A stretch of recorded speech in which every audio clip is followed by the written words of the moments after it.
इस वीडियो में आज हम सीखेंगे कि एमएस एक्सेल में हम नेम्ड रेंजेस का इस्तेमाल किस तरह से करते हैं। नेम्ड रेंज दरअसल होता क्या है। नेम्ड रेंज में हम क्या करते हैं कि अपने एमएस एक्सेल में कोई भी सेल अगर हमने रिप्रेजेंट करना हो तो हम उसे उसके नाम से रिप्रेजेंट करते हैं। हम ना सिर्फ सेल को रिप्रेजेंट कर सकते हैं किसी नाम से, बल्कि सेल की जो रेंज होती है, यानी एक सेल और दूसरा सेल को जो हम एक साथ सिलेक्ट करते हैं तो सेल की एक रेंज हासिल होती है। उस कंप्लीट रेंज को भी हम क्या कर सकते हैं, एक नाम दे सकते हैं।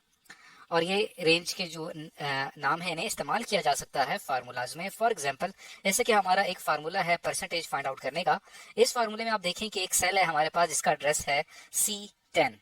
अब यहाँ पे जो वैल्यू पड़ी होगी वो मल्टीप्लाई हो रही है 100 के साथ और डिवाइड हो रही है एक और सेल जिसका एड्रेस है C8, उससे डिवाइड हो रही है। अब यहाँ पे ये फार्मूला जो है इसको अप्लाई करना थोड़ा सा डिफिकल्ट है, थोड़ा सा अंडरस्टैंड करना इसको मुश्किल है। तो क्यों ना हम C10 जो है यहाँ पे जो सेल है इसको रिप्लेस कर दें किसी नाम से, यानी C10 को हम जाहिर करें मार्क्स ऑब्टेन्ड से, यानी कि स्टूडेंट ने जितने मार्क्स हासिल किए उससे, और उसको हम मल्टीप्लाई कर दें 100 से। देखिए हमने वही सेम फार्मूला नेम रेंज का इस्तेमाल करते हुए किया। C10 की जगह मैंने नाम लिख दिया, marks obtain multiply by 100 divided by C8 जो है इसको आपने रिप्लेस कर दिया एक नेम से जो कि है टोटल मार्क्स। अब जब आप इसको कैलकुलेट करेंगे तो हमारे पास परसेंटेज कैलकुलेट हो जाएगी।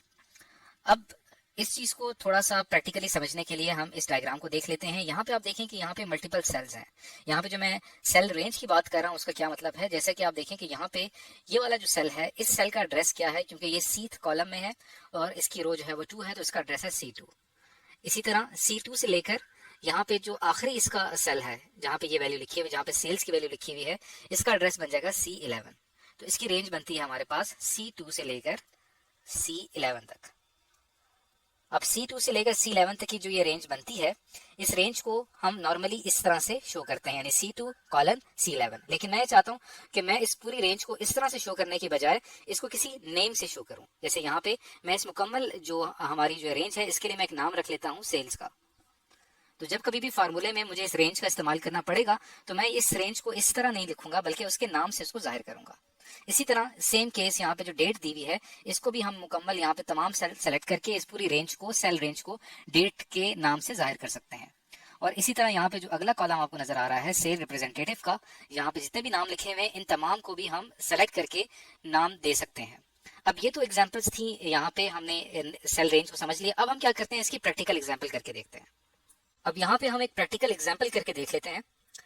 इस प्रैक्टिकल एग्जाम्पल में हम देखेंगे कि हमने यहाँ पे एक स्टूडेंट है, उसके मैथ्स के मार्क्स, उसके फिजिक्स के मार्क्स, उसके कंप्यूटर के जो मार्क्स हैं वो हमने यहाँ पे स्टोर किए हुए हैं और टोटल मार्क्स यहाँ पे लिखे हुए हैं कि उसने 100 में से इतने मार्क्स मैथ्स में हासिल किए। और यहाँ पे हमारे पास टोटल उसके वो मार्क्स आ रहे हैं जो उसने हासिल किए, यानी उसने टोटल 300 नंबर में से 191 नंबर उसने हासिल किए। अब यहाँ पे मैंने परसेंटेज फाइंड आउट करनी है।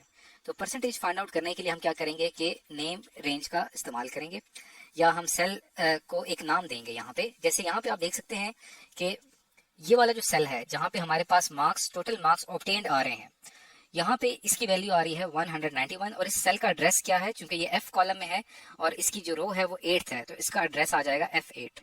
लेकिन मैं चाहता हूं कि मैं इस सेल को कोई नाम दूं, तो इसके लिए मुझे क्या करना पड़ेगा, यहाँ पे आप क्लिक करेंगे फार्मूलाज पे। फार्मूलाज पे क्लिक करने के बाद यहाँ पे आपको एक ऑप्शन नजर आ रहा है डिफाइंड नेम का, यहाँ पे आप क्लिक करेंगे और डिफाइंड नेम के ऊपर क्लिक करेंगे तो आपके सामने ये एक छोटी सी विंडो खुल जाएगी। अब यहाँ पे आपने क्या करना है कि उस सेल को जो आप नाम देना चाहते हैं वो आप लिखेंगे। तो यहाँ पे हम लिखेंगे मार्क्स अंडरस्कोर ऑब्टेन्ड। इसका मतलब ये हुआ कि उसने इतने मार्क्स हासिल किए। और यहाँ पे आपको रेफर टू आ रहा है, यानी कि हम यहाँ पे किस सेल को रेफर कर रहे हैं। यहाँ पे आपको F नजर आ रहा है और 8 नजर आ रहा है, यानी हम F8 जो सेल है ये नाम उसको दे दिया गया है। अब जब कभी भी आप इस सेल को सेलेक्ट करेंगे तो देखिए यहाँ पे इसका सेल का नाम लिखा हुआ आ रहा है मार्क्स ऑब्टेन्ड। इसी तरह जो हमारे पास टोटल मार्क्स का सेल है जो कि है G8, इसको भी हम क्या कर देंगे, एक नाम देंगे। उसके लिए आपने क्या करना है, फार्मूलाज पे क्लिक करना है, डिफाइंड नेम पे जाना है, डिफाइंड नेम पे क्लिक करना है और यहाँ पे हम इसको नाम देंगे टोटल मार्क्स का। और यहाँ पे आप देख सकते हैं कि ये क्या लिखा हुआ आ रहा है, रेफर टू G8, यानी आपने इस सेल को ये नाम दे दिया। यहाँ पे एक चीज आपने ख्याल रखना है कि यहाँ पे मिस्टेक नहीं करनी आपने। अगर मैं यहाँ पे अंडरस्कोर नहीं लगाता,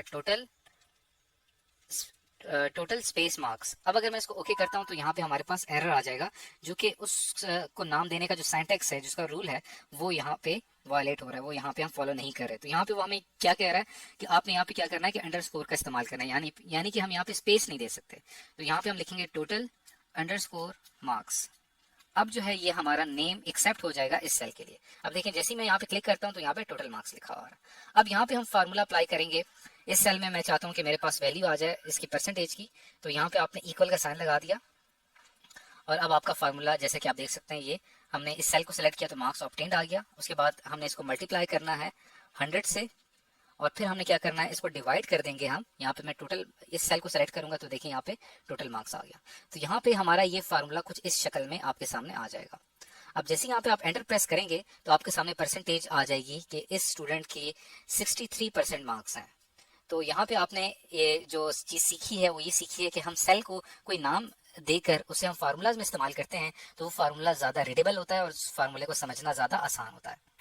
अब यहाँ पे तो मैंने बात की सेल की। अब अगर मैं यहाँ पे सेल रेंज की बात करूँ, जैसे यहाँ पे एक मुकम्मल, ये हमारे पास मुकम्मल सेल रेंज है जो कि स्टार्ट होती है F5 से, यानी F कॉलम और 5th रो से, और ये ख़त्म होती है F कॉलम और 7th रो। यानी अगर इस रेंज की बात की जाए और मैं यहाँ पे फाइंड करना चाहता हूँ मैक्सिमम मार्क्स, यानी मैक्सिमम नंबर उसने कितने हासिल किए हैं, तो यहाँ पे मैं मैक्स का फार्मूला इस्तेमाल करूंगा।